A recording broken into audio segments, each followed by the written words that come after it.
Good evening guys, welcome to my channel अपना English classes. अपना English classes में आपका तहे दिल से स्वागत है। मैं नीरज सिंह। आज मैं आप लोग को द के बारे में बताने जा रहा हूँ। ये एक ऐसा टॉपिक है जिसमें अच्छे अच्छे लोग, अच्छे अच्छे एक्सपर्टीज डाउट में रहते हैं द को लेकर, कैसे हम इसका उपयोग करें। लेकिन आज का क्लास द को पूरी तरह से समझाने वाला क्लास है। So let get started explaining about the. Here we go. Look guys, देखो द क्या, एक्चुअल में दो हमारे आर्टिकल होते हैं। एक आर्टिकल होता है हमारा ए एंड और दूसरा आर्टिकल होता है हमारा द। अब ए एंड और द में क्या फर्क होता है, इसे समझना है। देखो, जो ए एंड होता है ये हमारा क्या होता है, इनडिफिनिट आर्टिकल होता है। इनडिफिनिट आर्टिकल का मतलब होता है कि जैसे मैंने लिखा अ पेन, मैंने लिखा अ बुक, मैंने लिखा अ व्हाइट बोर्ड। गाइस, ये जो तुम ए देख रहे हो ना, ये क्या बताता है? ये बताता है कि कोई पेन, क्या कोई पेन, मतलब कोई ऐसा पेन नहीं जिसके बारे में मैं जानता हूं और जिसको वो बात बताया जा रहा है वो भी जान रहा है, ऐसा नहीं। ए का मतलब होता है कोई पेन, अ बुक का मतलब कोई बुक, अ व्हाइट बोर्ड का मतलब कोई व्हाइट बोर्ड। ऐसा नहीं कि कोई जाना पहचाना पेन, ऐसा नहीं कोई जाना पहचाना बुक, ऐसा नहीं कोई जाना पहचाना व्हाइट बोर्ड, ऐसा नहीं। एक ऐसी चीज जिससे न बोलने वाला वाकिफ है और न सुनने वाला वाकिफ है, तब हम लोग ए लगाते हैं। लेकिन कम टू द पॉइंट, हमारा जो पॉइंट है वो है द को समझना। द का बोला, द एक डिफिनिट आर्टिकल है। डिफिनिट का मतलब समझते हो?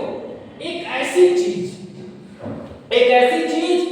जिसके बारे में बोलने वाला भी जानता है और सुनने वाला भी जानता है। लेट जियो, ये मेरा क्लास है, ये मेरा क्लास है।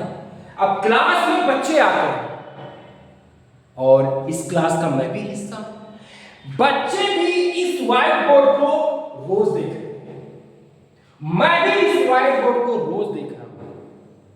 अब ये बताओ कि ये व्हाइट बोर्ड मेरे लिए और बच्चों के लिए क्या ये डिफिनिट हुआ कि नहीं, एक विशेष हुआ कि नहीं, एक ऐसी चीज, एक ऐसी वस्तु जिससे मैं भी वाकिफ हूं और बच्चे भी वाकिफ हैं। ये व्हाइट बोर्ड क्या होगा? द व्हाइट बोर्ड, क्योंकि ये स्पेसिफिक है, सामने वाला भी जान रहा है, मैं भी जान रहा हूं, तो ये होगा हमारा द व्हाइट बोर्ड, राइट।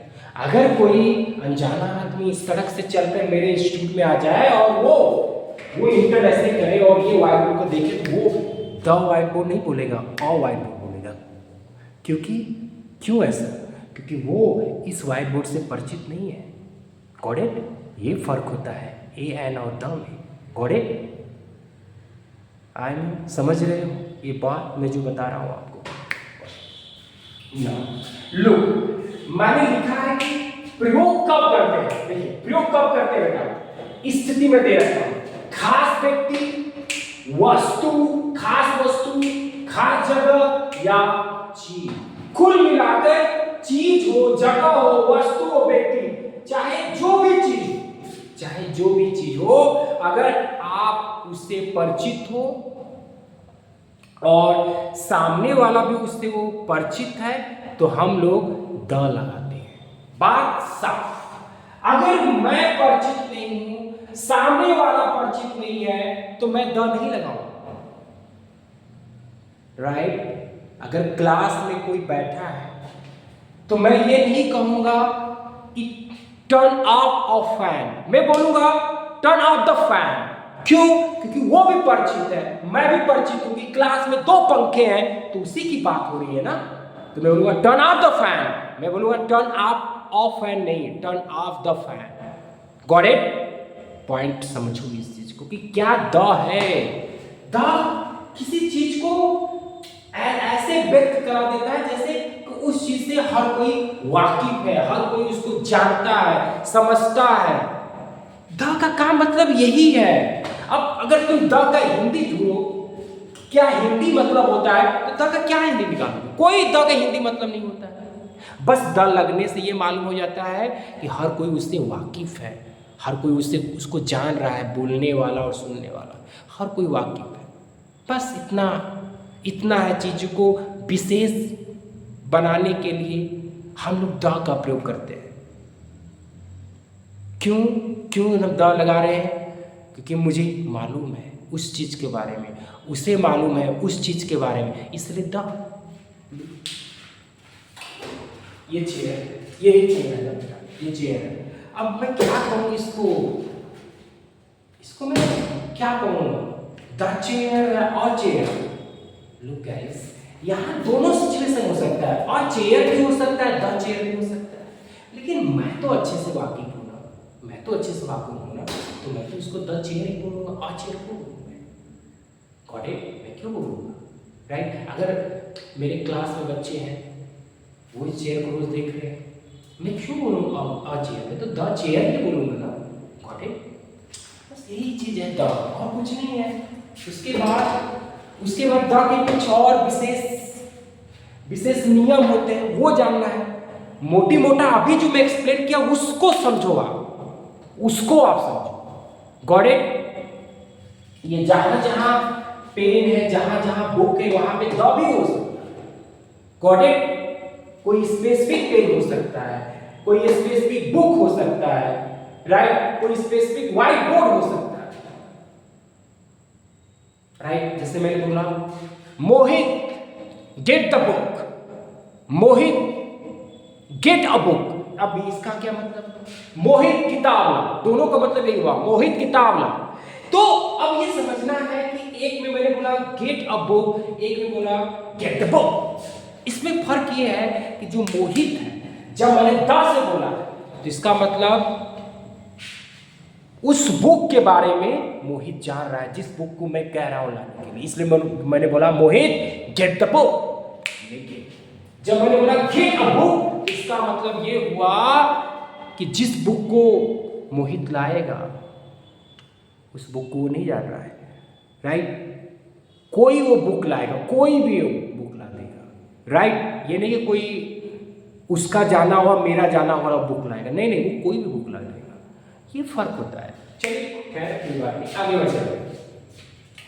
तो पहला है द का प्रयोग कहाँ होता है? जब सुनने वाला बोलने वाला दोनों जानते हैं, जो कि मैंने अच्छे से आपको समझाया इस चीज को। मैंने क्या किया? अच्छे से समझाया। जैसे आपका घर में आपके मम्मी पापा रहते हैं, आप भी रहते हो, और घर में टेलीविजन है, राइट? घर में फ्रिज है, राइट? घर में कुर्सी है, राइट? घर में सोफा है ना? तो क्या बोलोगे? 10 सोफा बोलोगे, क्योंकि माँ बाप भी जान रहे हैं, आप भी जान रहे हैं। That's all, right? चलिए आगे देखते हैं। दुनिया में केवल एक चीज, ऐसी चीज जो दुनिया में केवल एक हो, जैसे बेटा the sun, the moon, right? अब यहां पे हम लोग क्या लगाएंगे? द सिंपल स्टेप, क्योंकि दुनिया, ये रूल होते हैं द के कि कुछ ऐसे स्थितियों में ये होता है। दुनिया में कोई चीज अगर इकलौता हो तो उसमें हम लोग क्या लगाते हैं? एक रूल ये होता है। दूसरा रूल, तीसरा रूल, सुपरलेटिव डिग्री के साथ। अब सुपरलेटिव डिग्री क्या होता है? जब हम किसी को सर्वोच्च दिखाते हैं तो सुपरलेटिव डिग्री होता है। जैसे बोलो कि this boy is the tallest. This boy is the tallest boy in the class. अब ये हमारा क्या है? सुपरलेटिव डिग्री है। सुपरलेटिव डिग्री के पहले हम लोग क्या लगाते हैं? द। एक रूल ये भी है जो आपको जानना है। Got it? चलिए अब आगे बढ़ते हैं। नेक्स्ट रूल है हमारा, ये रूल नंबर 4, और ये हमारा 5, और ये हमारा 6। 4 रूल है कि रिवर्स, सीज, ओशंस, डिजर्ट्स आदि के साथ द द का प्रयोग होता है, इससे गंगा द गंगा हो जाएगा। याद रखिएगा, रिवर्स, सीज, ओशंस, डिजर्ट्स, इनके साथ हमको क्या लगाना है? द लगाना है। कोई लॉजिक नहीं है, सिंपल स्टेप। अब आगे आते हैं फिफ्थ पे। किसी खास चीज को दोबारा मेंशन करना हो, किसी खास चीज को दोबारा मेंशन करना हो, जैसे आई saw a cat, I saw a cat, I saw a cat। अब आगे क्या लिखेंगे? The cat, I saw a cat, the cat was crying, the cat was crying। अब ये देख रहे हो, cat पहले बार I saw a cat में बिल्ली देखा और बिल्ली crying मतलब रो रही थी। अब यहां पे देखो, ये जो कैट है, इस कैट को मैंने दोबारा मैंने क्या किया? व्यक्त करने की कोशिश किया। लेकिन जैसे उसको दोबारा मैंने व्यक्त करने की कोशिश किया तो वो इंग्लिश में जाना पहचाना माना जाएगा। देखो, इसीलिए इंग्लिश को फनी माना जाता है। देखो, एक बार मैंने कैट लिखा और जैसे दोबारा मैंने उसको लिखने के लिए गया तो मैंने द लगा दिया। इंग्लिश कहता है कि आप जब दोबारा उसको लिखने जा रहे हो तो आप उससे परिचित हो गए। हाँ, आपने देखा और तुम परिचित भी हो गए। यही है कहानी। थोड़ा फनी है इंग्लिश, लेकिन कंसेप्ट आप समझो कि कोई चीज़ है और उसको दोबारा जब व्यक्त करने जाओगे तो वो इंग्लिश में परिचित माना जाता है। समय भी नहीं लगा, कुछ सेकेंड भी समय नहीं गुजारे, तब भी आप परिचित हो गए। अब क्या करोगे? अब यही रूल है, तो अब यही चीज को समझो। That's all. चलिए लास्ट देख लेते हैं, adjective plus plural people. I mean जैसे देखते हो कुछ ऐसे एडजेक्टिव होते हैं, जैसे रीच, पुअर, ब्लाइंड, ये सारे एडजेक्टिव है ना। अब इन्हीं एडजेक्टिव से पहले अगर तुम द लगा दिए तो मालूम है क्या होगा? मालूम होगा वो लोग में बदल जाएगा। लोग में, जैसे देखो, रीच मतलब होता है धनवान, लेकिन द रीच हो गया तो मतलब धनवान लोग। तो अब जब किसी एडजेक्टिव को लोग के रूप में व्यक्त करना हो तब भी द लगाया जाता है। एक ये भी रूल है। ओके गाइस, सो गाइस मैं आप लोग से एक रिक्वेस्ट करना चाहूँगा कि प्लीज़ आप हमारे चैनल को सब्सक्राइब करें। Please subscribe to my channel. Thank you guys, thank you.